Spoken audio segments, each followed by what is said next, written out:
안녕하세요. 한 30분 정도 책을 읽고 퇴근하려고 합니다. 네. 부자가 되는 세 가지 방법. 부자가 되는 방법은 세 가지밖에 없다. 상속을 받거나 복권에 당첨되거나 사업에 성공하는 것이다. 부모가 부자가 아니라면 이 중에 가장 쉬운 것이 사업에 성공하는 것이다. 복권 당첨 비율은 사업 성공 비율보다 훨씬 낮다. 설령 당첨이 돼도 돈의 성질이 너무 나빠서 오래도록 부자로 살 확률이 거의 없다. 남은 건 사업인데 사업에 성공하는 방법은 두 가지다. 첫째는 내가 직접 창업을 하는 것이다. 창업은 피를 짜고 뼈를 깎아내는 고통을 참을 용기로 모든 것을 걸고 죽기 살기로 해야 겨우 성공할 수 있다. 성공 이외에도 이를 지키기 위해 한순간도 방심하면 안 된다. 아이디어를 찾아 회사를 설립하고 자본을 구하고 노동과 관리를 병행해야 한다. 소비자에게 인정받기란 결코 쉬운 일이 아니다. 물론 성공을 제대로 하면 내 인생에 나를 완벽하게 선물로 줄 수 있다. 평생 자기 결정권을 유지하며 내가 하고 싶은 것을 할 수 있는 자유와 내가 하고 싶지 않은 것을 하지 않을 자유를 갖는다. 둘째는 남의 성공에 올라타는 것이다. 이기는 편이 내 편이다. 선두에 선 말을 타고 가다가 뒤쪽에 있던 말이 앞서가면 재빨리 바꿔 타고 달려도 아무도 비난하지 않는다. 이 방법은 직접 창업하는 방법보다 더 안전하다. 어려서부터 시작할 수 있고 직장에 다니면서도 충분히 할 수 있다. 이미 한 분야에서 1등 기업으로 경영을 잘하고 있는 회사들이 있다. 그들은 회사의 가치를 수백만 수천만 조각으로 나눠 그 조각 한 개를 주식이라 부르고 그 주식을 아무나 사고 팔 수 있도록 만들어 놨다. 이 조각은 한 장씩도 팔고 1년 내내 언제든지 구매할 수 있다. 은행이나 증권사에 방문하면 그 자리에서 바로 살 수 있는 계좌를 만들 수 있고 인터넷이나 앱으로도 가입 가능하다. 그 회사의 주식을 사기 위해 회사를 찾아가거나 연락할 필요도 없다. 금융사들이 대부분 이 거래를 대행하고 있기 때문이다. 이런 회사의 주식을 갖고 있으면 회사가 커질수록 주식의 가치가 올라가는데 해마다 혹은 분기마다 이익을 분배해서 나눠주기도 한다. 잘나가는 기업, 능력이 좋은 경영자를 찾아 그 회사의 주식을 사서 모으는 일은 직접 경영하는 것보다 훨씬 쉽다. 하지만 여기서부터 조심하고 노력해야 되는 일이 있다. 주식을 사서 오르면 팔 생각을 버려야 한다. 주식은 파는 것이 아니라 살 뿐이라는 생각을 가져야 한다. 내가 산 주식이 사자마자 빨리 오르면 좋은 일이 아니다. 오래 천천히 길게 올라야 한다. 그래야 내가 돈을 더 모아서 그 좋은 주식을 더 가질 수 있기 때문이다. 배당이 나오는 주식이라면 평생 팔지 않아도 된다. 만약 당신이 그 회사의 창업주고 경영자라면 그 회사 주식을 사고 팔 일이 없을 것이다. 단 한 주만 갖고 있어도 당신은 사주다. 그러니 사주의 마음을 갖고 회사를 공부하고 살펴야 한다. 대표이사, 즉 회사의 사장은 주주들이 경영을 맡긴 고용자다. 그 고용인이 회사를 잘못 운영하거나 회사의 본질 가치가 훼손되지 않는 한 주식은 파는 것이 아니다. 그리고 회사의 경영자처럼 그 회사의 연간보고서, 사업보고서, 재무제표를 읽고 이해하고 그 회사가 만든 제품에 대한 소비자의 반응과 평가에 사장처럼 똑같이 귀를 기울여야 한다. 이렇게 자세히 이야기해도 실제 행동으로 실천할 사람이 많지 않을 것이다. 좋은 회사를 어떻게 찾는지도 모르겠고 생각보다 어려운 경제 용어가 길을 막기 때문이다. 만약 독자 여러분의 연령층이 중고생 이상이라면 지금부터 내가 제안하는 방법을 따라서 시도해 보기를 바란다. 일단 자신이 가장 관심 있는 분야에서 제일 잘 나가는 회사를 찾는다. 해당 업계에서 시가총액이 가장 큰 회사를 고르면 된다. 분야 1등은 아주 중요하다. 1등은 대체로 망하지 않으며 시장에 위기가 생기면 대마불사. 쫓기는 대마가 위태롭게 보여도 필경 살 길이 생겨 죽지 않는다는 경어건. 대마불사. 오히려 업계를 장악하기도 하고 가격 결정권을 갖고 있다. 업계 1등 기업을 골라 자기 형편에 따라 매달 한 장 이상씩 주식을 구매하라. 구매한다는 그 자체가 중요하다. 주식을 사놓지 않고 공부하는 것과 주식을 보유한 상태에서 공부하는 것은 완전히 다르다. 사업을 바라보는 눈 자체가 달라진다. 일단 한 주라도 가지면 해당 기업 관련 뉴스나 업계 정보가 눈에 들어오고 경제 용어가 저절로 이해된다. 그렇게 1년간 꾸준히 모으기 바란다. 주식이 떨어져도 괜찮다. 떨어지면 싼 가격에 더 살 수 있는 것이고 올라가면 오르는 대로 좋다. 걱정할 것은 오히려 너무 빨리 오르는 것이다. 반복해서 얘기하지만 가장 빨리 부자가 되는 방법은 천천히 부자가 되는 것이다. 가장 빨리 부자가 되는 방법은 천천히 부자가 되는 것이다. 결과적으로 빨리 부자가 되려고 마음먹은 사람은 주변의 다른 사람만 부자가 되게 도울 뿐이다. 이렇게 5년, 10년 꾸준히 주식을 모으다 보면 점차 여러분도 사업가가 되어갈 것이다. 그 회사의 주주총회도 가서 대표 직원의 사업 보고도 받고 그 회사의 로고가 박힌 수건도 하나 얻어온다. 내 회사이니 그 회사에서 나오는 제품도 사용하고 주변에 소개도 한다. 제품 하나하나 팔릴 때마다 그중 몇백만 분의 일은 내 것이라는 마음으로 회사를 살펴라. 당신이 사주이기 때문이다. 주주는 사주다. 그렇게 기업과 마음을 가지면 업계 전체를 바라보는 눈이 생기고 산업을 이해하게 되고 국가 경제 및 국가 간의 이해 충돌 및 금융시장 전체에도 관심을 갖게 된다. 또한 이는 정치와도 연결되어 있으니 당신의 철학과 사업의 이해관계를 대변하는 정당을 골라 투표를 함으로써 사회 참여가 가능해진다.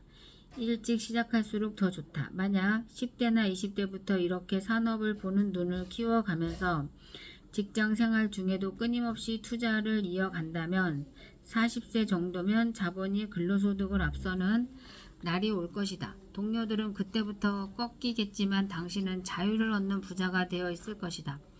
젊은 시절에 나에게 이렇게 이야기해주는 사람이 얼마나 필요했는가를 되돌아보면 아찔하다. 그러니 당신은 오늘부터 당장 좋은 회사의 주식을 하나 사서 시작하기 바란다. 가장 빨리 부자가 되는 방법은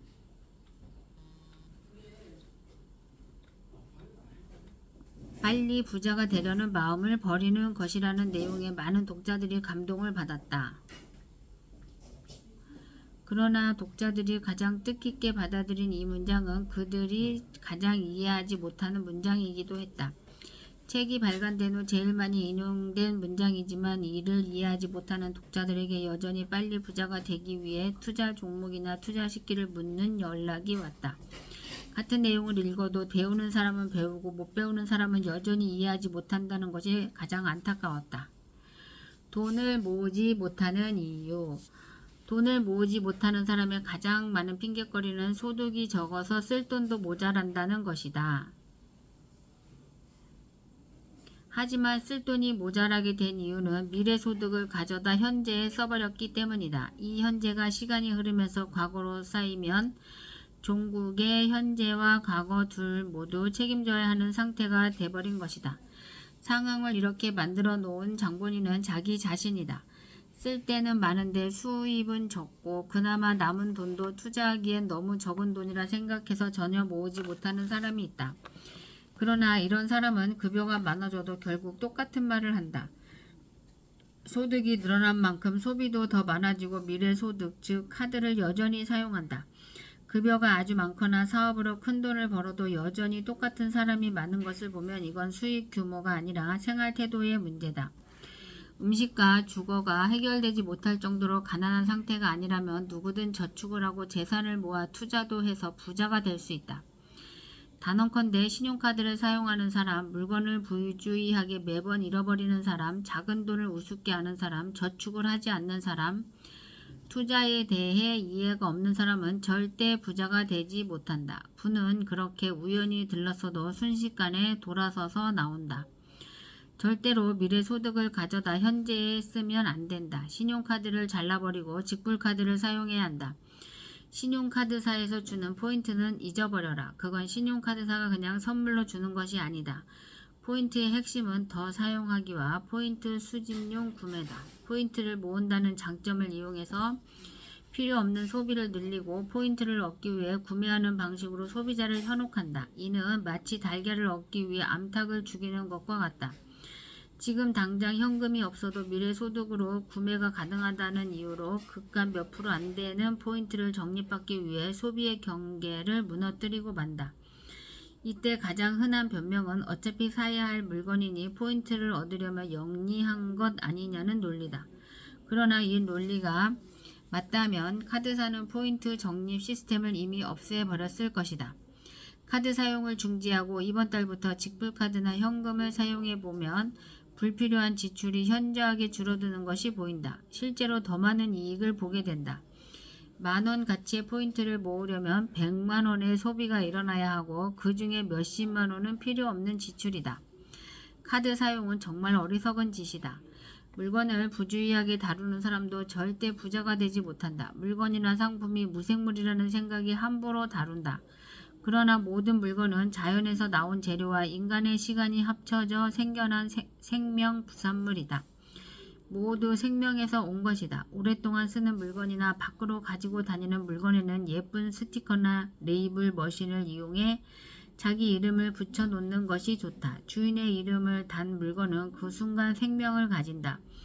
설령 잃어버려도 꾸역꾸역 주인을 찾아온다. 집안에 가져올 땐 정해진 자리에 놓고 사용 후에 청소나 관리가 필요한 물건은 즉시 닦아서 손상을 막고 가끔씩 쓰거나 계절마다 쓰는 제품은 정갈하게 포장해서 먼지가 닿지 않고 언제든 다시 쓸 수 있도록 관리해야 한다. 부는 물건이라도 존중하는 사람에게 붙는다. 재물의 형태는 결국 물건이기 때문이다. 작은 돈은 큰 돈의 씨앗이고 자본이 될 어린 돈이기에 씨앗을 함부로 하고 아이를 돌보지 않는 사람은 그 어떤 것도 키우지 못한다. 작은 돈을 모아 종잣돈을 마련해서 투자나 사업의 마중물을 만들어가는 것이 성공의 기초다.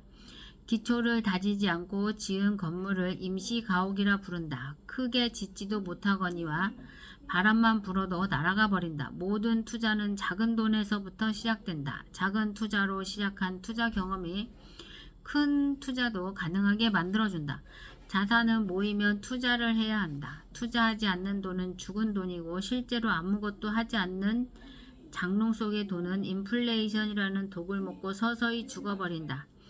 투자에 대한 이해나 경험이 없는 주인에게 끌려간 돈은 홀로 죽어가거나 기회만 생기면 탈출해 버릴 것이다. 지금 책을 덮고 가위를 가져다가 신용카드를 잘라라. 부자가 되는 첫 걸음이다. 저도 기회를 엿보고 있습니다. 네, 카드가 없어야지 됩니다. 편리한 점도 참 많은데, 자신이 금융 문맹인지 알아보는 법. 네. 한국은행이 2018년 경제금융용어 700선이라는 책자를 발행했다. 국민에게 올바른 경제 개념을 알리고 금융 이해도를 높이려는 의도였다. 결과적으로 경제에 관한 합리적인 의사결정을 도우려는 것이다. 해당 파일은 국민은행 사이트에 가면 무료로 다운로드 받을 수 있다. 이런 용어는 실제 경제활동을 하며 사는 모든 현대인이 반드시 배워야 하는 것이다. 나는 이 교육이 고등학교 전교 과목에 편입되어야 한다고 믿는다. 예전에는 시골에 살던 노인들 중에 어떤 분들은 글을 읽지 못해 아들에게서 오는 편지를 집비원이 읽어드리곤 했다. 글을 모르는 중세시대 유럽인은 성직자가 읽어주는 성경의 해석과 가르침을 따를 수밖에 없었다. 책을 볼 수 없으니 신과 직접 교류할 수 있는 방법을 몰랐기 때문이다. 글을 모르는 문맹은 서럽고 가난한 삶을 살게 된다. 컴퓨터 문맹도 마찬가지다. 현재 컴퓨터나 스마트폰 사용법을 모르면 그 어디에서도 일자리를 구할 수 없다. 배달 일도 구하지 못한다. 배달 기사들은 몇 개의 스마트폰을 동시에 쳐다보며 업무를 처리한다.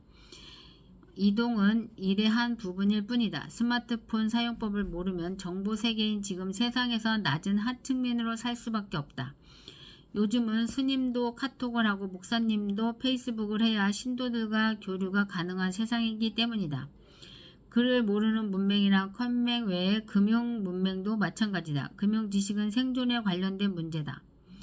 앨런 그린스퍼는 글을 모르는 문맹은 생활을 불편하게 하지만 금융 문맹은 생존을 불가능하게 만들기 때문에 더 무섭다라고 말하기도 했다.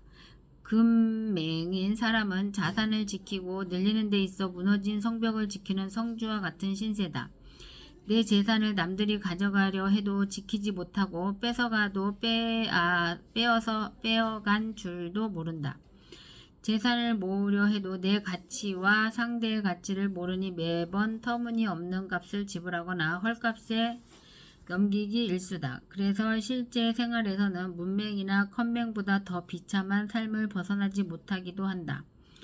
자신의 성벽을 쌓아 남들로부터 재산을 보호하고 자산을 성 안에 모아두는 모든 금융활동은 이런 용어를 이해하는 데서 시작된다.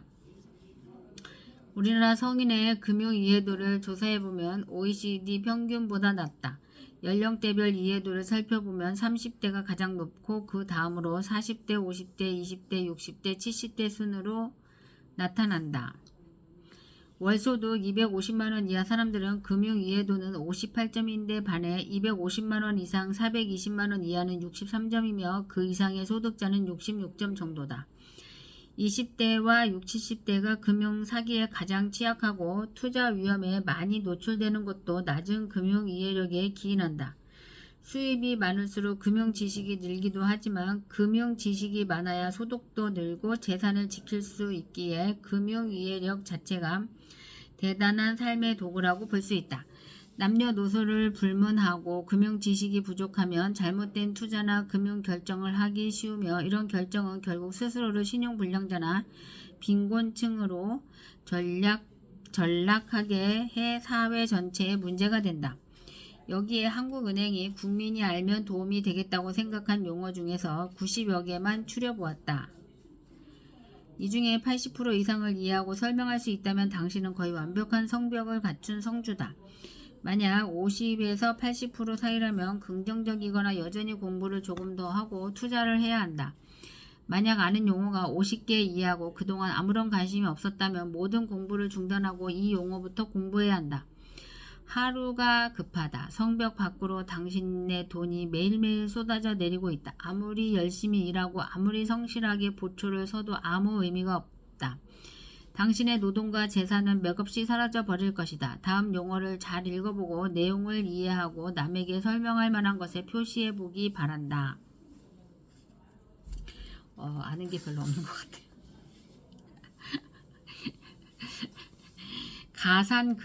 가산금리를 아십니까?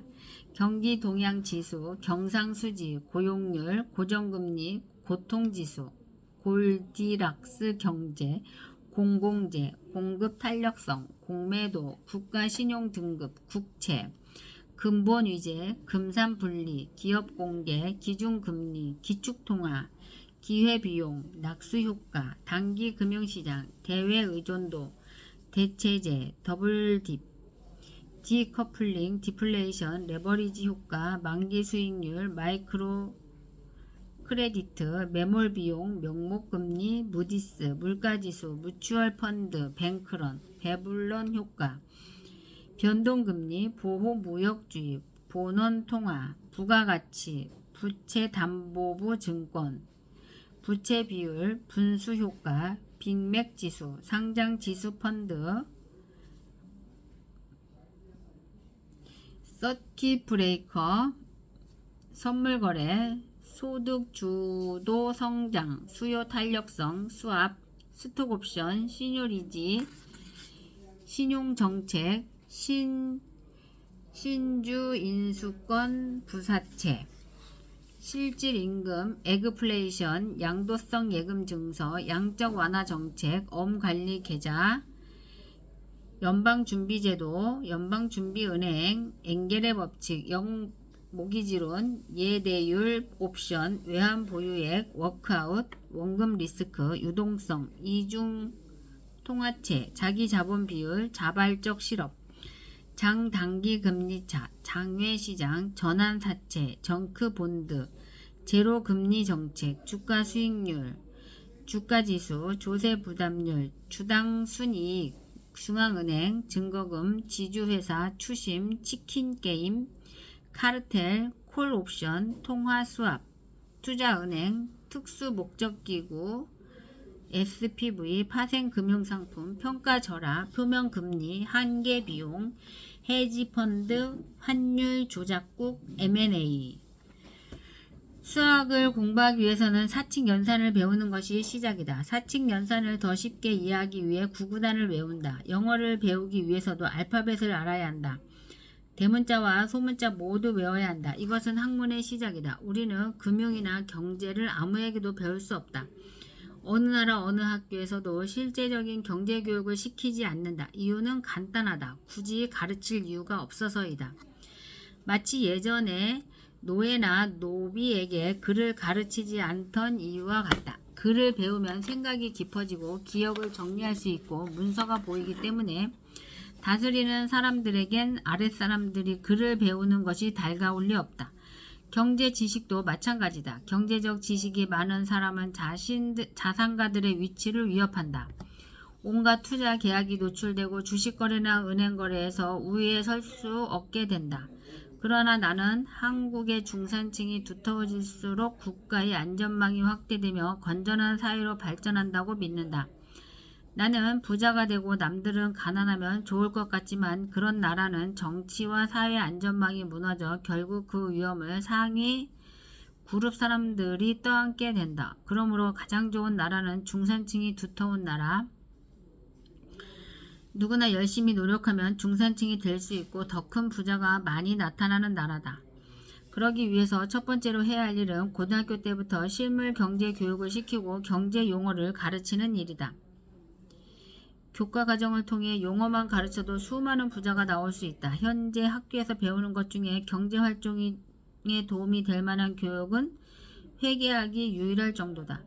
경제학은 개인 경제생활에 전혀 도움이 되지 않는다. 경제 용어만 공부해도 젊은이들이 함부로 부채를 만들지 않을 것이며 수입의 일부를 주식이나 채권에 투자하면서 기업가 정신을 배우고 재산의 형성 과정에 참여해 나가며 자긍심 가득한 존경받는 부자가 될 것이다.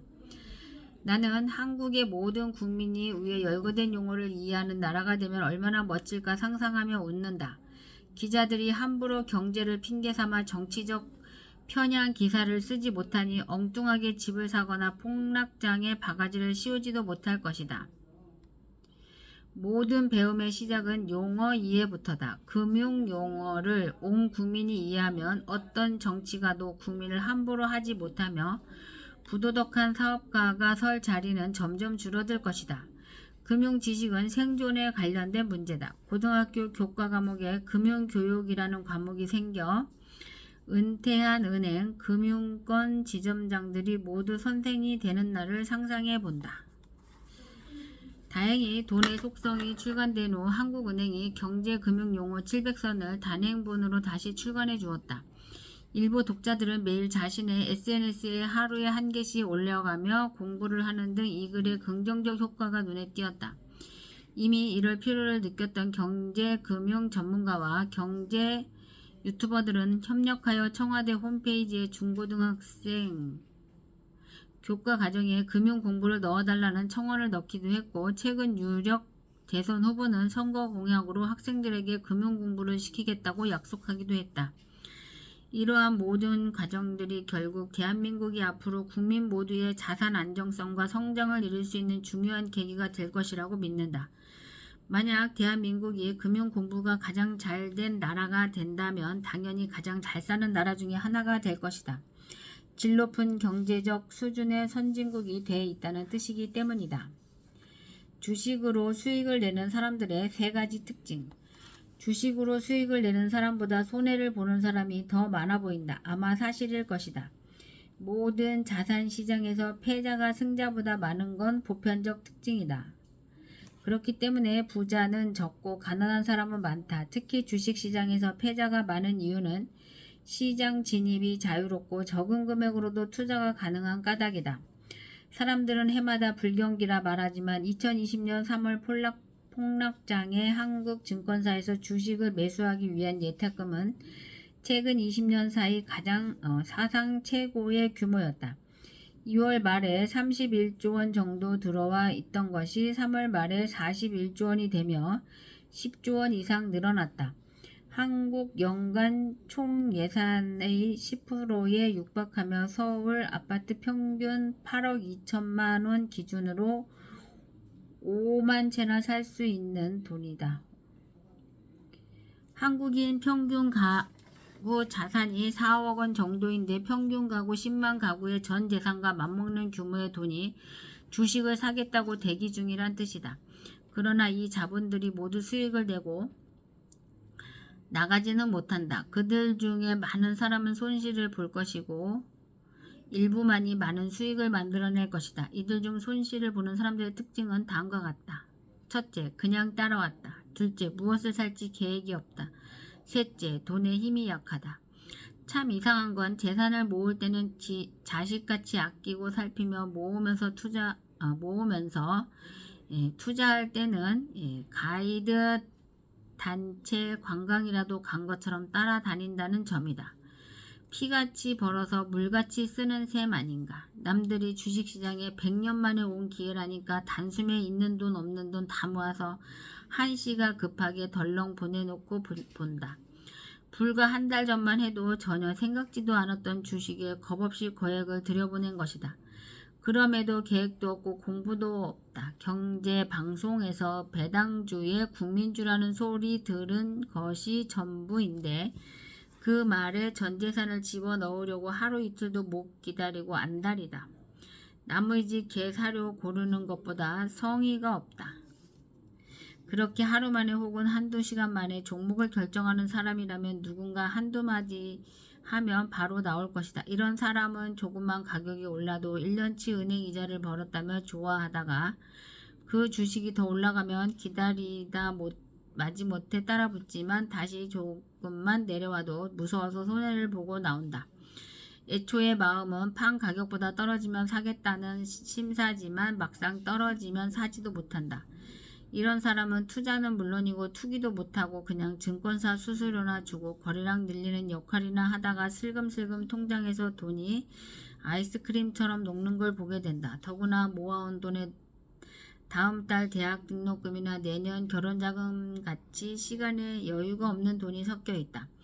빌린 돈으로 주식을 하는가 하면 심지어 두세 배의 레버리지를 써서 상품을 사기도 한다. 목 뒤에 칼을 든 협박범과 같이 일하는 것이다. 이런 돈이 섞여 있으면 멀쩡한 돈도 같이 상해버린다. 고구마 상자 안에 썩은 고구마 하나만 있어도 냄새가 나듯 상자 안에 모든 고구마가 걱정이 된다. 그러니 자칭 주변 전문가들에게 저항선에서 기술적 반등이 일어날 것 같은가? 내일 주식이 오를 것 같은가? 라는 바보 같은 질문을 하고 바보 같은 대답을 듣는다. 급하기 때문이다.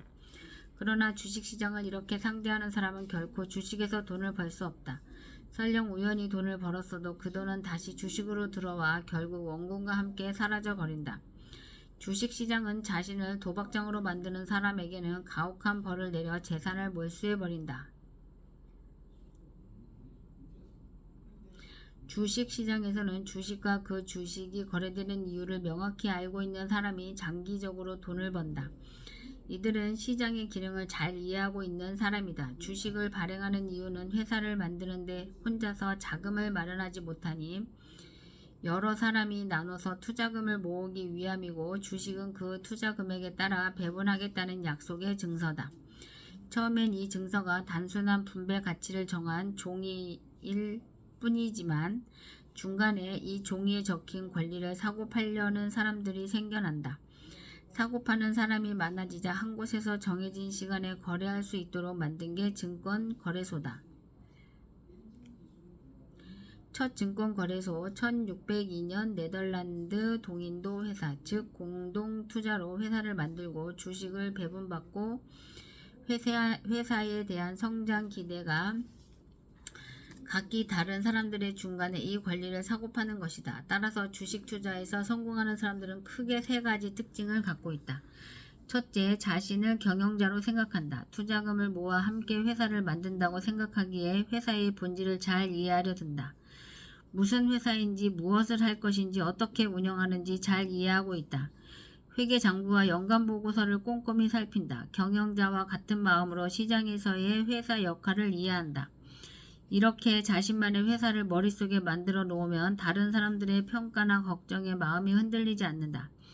만약 내가 회사를 직접 경영하고 있는 사장이라면 주변 사람들의 소문이나 전문가의 견해를 듣고 자신의 회사를 팔거나 그만두지 않을 것이다. 투자도 같은 태도를 유지한다. 들어갈 때도 자신만의 판단을 믿고 들어가고 떠날 때도 자신의 판단을 따라 떠날 것이니 가격 변동에 따라 쓸데없이 들락거리지도 않는다. 과일이 익으려면 시간이 지나야 한다는 것을 알기 때문이다. 둘째, 보유하고 있는 돈이 품질이 좋은 돈이다. 성공하는 사람들의 자금은 돌같이 단단하고 무겁다.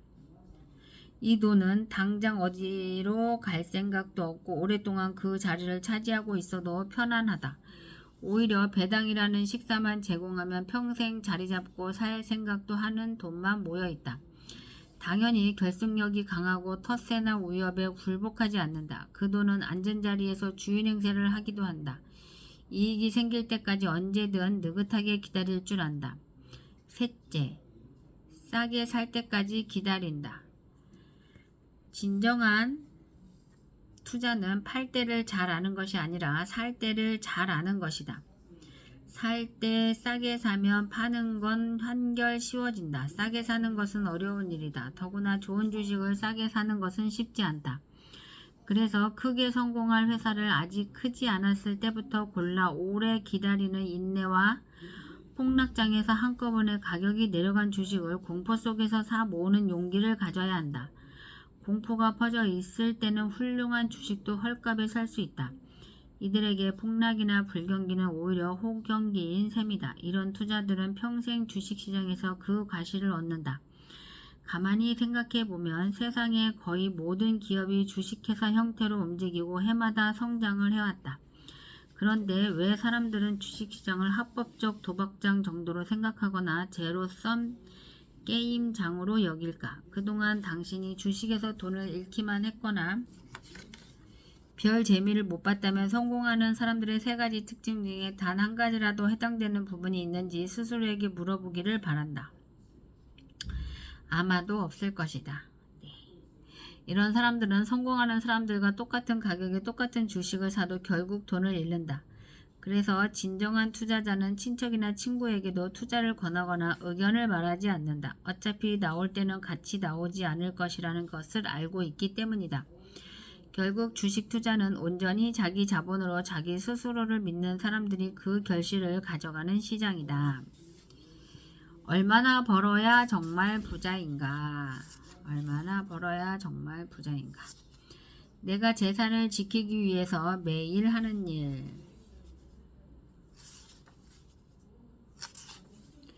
가난은 생각보다 훨씬 더 잔인하다. 금융공황 발생에 따른 세 가지 인간상. 네. 41분이나 됐네요. 네. 이제 얼마를 벌어야 정말 부자인가를 또 읽도록 하겠습니다. 예. 달력이 눈에 보였다 안 보였다. 예. 왜 그러죠? 네. 6월 오늘이 며칠인가요? 6월 12일이죠.